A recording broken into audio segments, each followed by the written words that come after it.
നമസ്കാരം.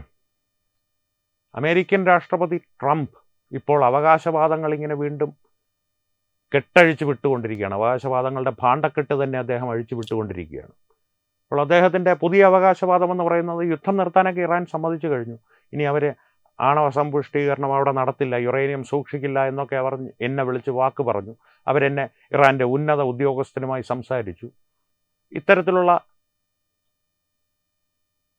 എന്താ പറയുക, ഒരു വാഗ്ദാനങ്ങൾ ഞങ്ങൾക്ക് ലഭിച്ചു കഴിഞ്ഞു എന്നുള്ള അവകാശവാദങ്ങൾ ഉന്നയിച്ച് ട്രംപ് മുന്നോട്ട് പോവുകയാണ്. ഇതിൻ്റെ ഒരു പ്രശ്നമെന്ന് പറഞ്ഞു കഴിഞ്ഞാൽ ഈ ട്രംപിൻ്റെ ഒരു മനോനില ലോകരാഷ്ട്രങ്ങൾക്ക് മുമ്പിൽ കൂടുതൽ വെളിവായി വരികയാണ് എന്നുള്ളതാണ് സത്യം. കാരണം ഓപ്പറേഷൻ സിന്ദൂർ നടന്ന സമയത്ത് ഇത്തരത്തിലുള്ള അവകാശവാദങ്ങൾ നിരന്തരം ട്രംപ് ഉന്നയിച്ചിരുന്നു. പാകിസ്ഥാനുമായി ഞാൻ സംസാരിച്ചു, ഇന്ത്യയുമായി ഞാൻ സംസാരിച്ചു, വ്യാപാര കരാറിൻ്റെ ഭീഷണി മുഴക്കി ഞാൻ അവരെ കൊണ്ട് യുദ്ധം നിർത്തിച്ചു, 11 യുദ്ധവിമാനങ്ങൾ വീണു, അല്ല 7 വീണത്, 8 വീണത്.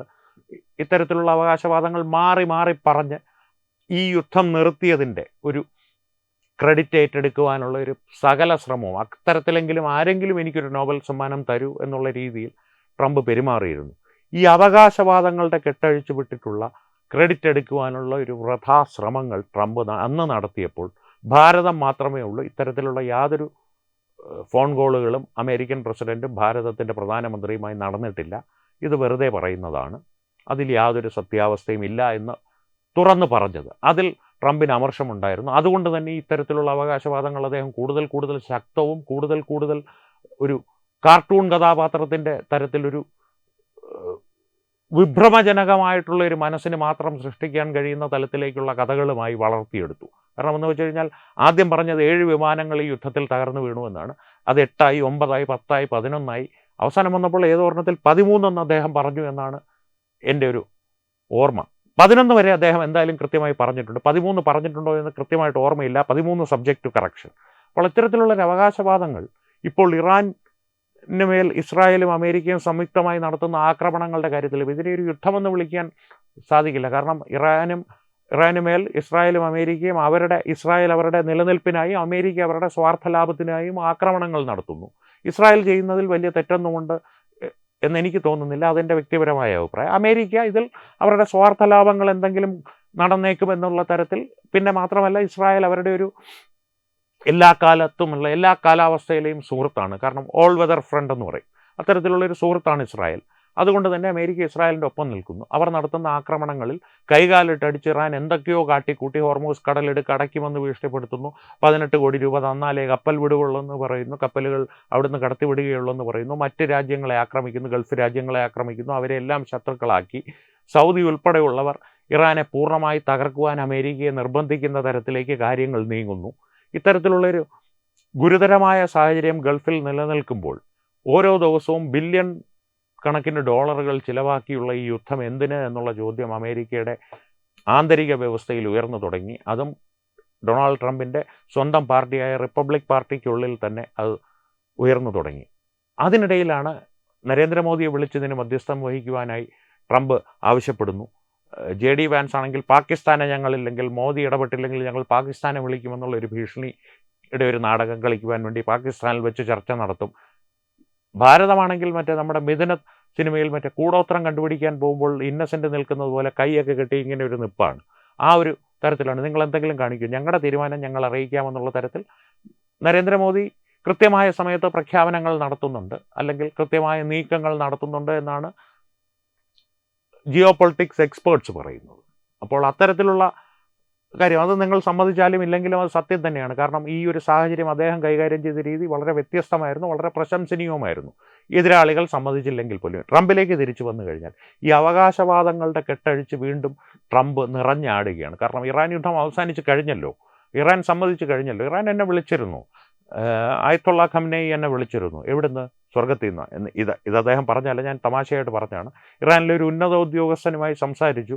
യുദ്ധം അവസാനിപ്പിക്കാൻ ഞങ്ങൾ മുന്നോട്ട് വെച്ച എല്ലാ കരാറുകളും അംഗീകരിച്ചു കഴിഞ്ഞു ഇറാൻ. ഇനി ഹോർമൂസ് കടലെടുക്ക് ഒരുപക്ഷെ ഞാനും ഖംനേയും, പുതിയ മുസ്താബ ഖംനേയുടെ കാര്യമായിരിക്കും, അല്ലെങ്കിൽ അടുത്ത ഖംനേയി ആരാണ്, പരമോന്നത നേതാവ് ആരാണ്, അയാളും ഞാനും കൂടി ഹോർമൂസ് കടലെടുക്ക് നിയന്ത്രിക്കുമായിരിക്കും. ഇതൊക്കെ ട്രംപിൻ്റെ ഭാവനകളോ ആഗ്രഹങ്ങളോ ആയിട്ടാണ് ലോകം കാണുന്നത്. അദ്ദേഹത്തിൻ്റെ ഒരു അമേരിക്കൻ പ്രസിഡൻ്റ് ആണെന്ന് ആലോചിക്കണം. എൻ്റെ ഒരു ഓർമ്മയിൽ നിന്ന് പറയുകയാണ്, 78 79 വയസ്സുണ്ട് അദ്ദേഹത്തിന്, 80കളിലേക്ക് കടക്കുവാൻ പോകുന്നു. കൃത്യമായിട്ടുള്ള വയസ്സും സബ്ജക്റ്റ് ടു കറക്ഷൻ. അപ്പോൾ എന്തായാലും ഒരു ജെറിയാട്രിക്കാണ് അദ്ദേഹം.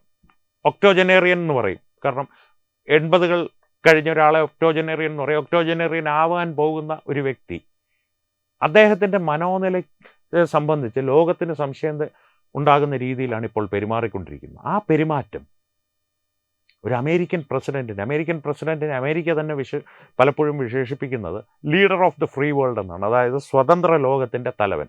അമേരിക്കയും അമേരിക്കയുടെ ആന്തരിക സംവിധാനങ്ങളും രഹസ്യാന്വേഷണ ഏജൻസികളും അമേരിക്കൻ സിനിമകളും ഹോളിവുഡ് സിനിമകളും എല്ലാം ഈ ഒരു നറേറ്റീവ് ലോകത്തിൻ്റെ മുമ്പിൽ കാലാകാലങ്ങളായി അവതരിപ്പിച്ച് അവരുടെ സഖ്യകക്ഷികളെ കൊണ്ടെങ്കിലും, ഭാരതം ഒരിക്കലും അങ്ങനെ വിളിച്ചിട്ടില്ല, ബ്രിട്ടൻ തുടങ്ങിയ രാജ്യങ്ങളിലെ പ്രധാനമന്ത്രിമാരെ ഇപ്പോൾ കെർസ്റ്റാമറൊന്നും വിളിക്കാറില്ലെങ്കിൽ പോലും ബ്രിട്ടൻ, ഫ്രാൻസ്, ജർമ്മനി പോലും, ഇപ്പോൾ ഉടക്കി നിൽക്കുന്ന ജർമ്മനി പോലും പലപ്പോഴും അമേരിക്കൻ രാഷ്ട്രപതിയെ leader of the free world എന്നാണ് വിളിക്കുന്നത്, സ്വതന്ത്ര ലോകത്തിൻ്റെ തലവൻ.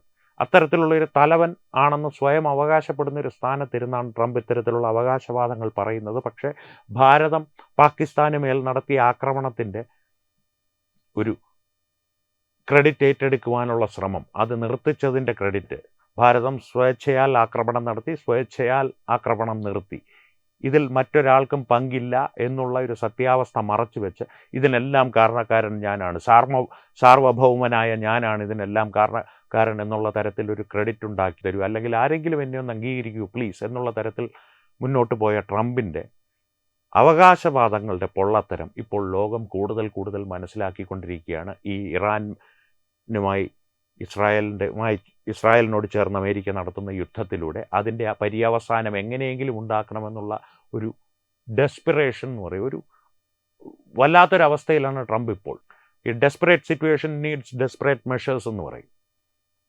അപ്പോൾ അത്തരത്തിലുള്ള ഡെസ്പറേറ്റ് മെഷേഴ്സ് ആണോ ട്രംപ് എടുക്കുന്നത്? അത് പക്ഷേ ഒരു രാഷ്ട്രപതിക്ക് ചേർന്ന, ഒരു രാഷ്ട്രതന്ത്രജ്ഞന് ചേർന്ന ഒരു ഡെസ്പറേറ്റ് മെഷേഴ്സ് അല്ല, ഒരു സമനില തെറ്റിയ വ്യക്തി എടുക്കുന്ന ഡെസ്പറേറ്റ് മെഷേഴ്സാണ്, അല്ലെങ്കിൽ ഒരു ഭ്രാന്ത് പിടിച്ച പ്രക്രിയകളാണ്, അല്ലെങ്കിൽ വാചകങ്ങളാണ് ട്രംപ് ഇപ്പോൾ ഉപയോഗിക്കുന്നത്.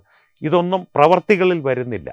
കാരണം അമേരിക്ക കൂടുതൽ യുദ്ധവിമാനങ്ങളെയും യുദ്ധക്കപ്പലുകളെയും ഇസ്രായേലിൻ്റെ സഹായത്തിന് എന്നവണ്ണം ആ പ്രദേശത്തേക്ക് വിന്യസിച്ചുകൊണ്ടിരിക്കുകയാണ് ദൈനംദിനം എന്നവണ്ണം.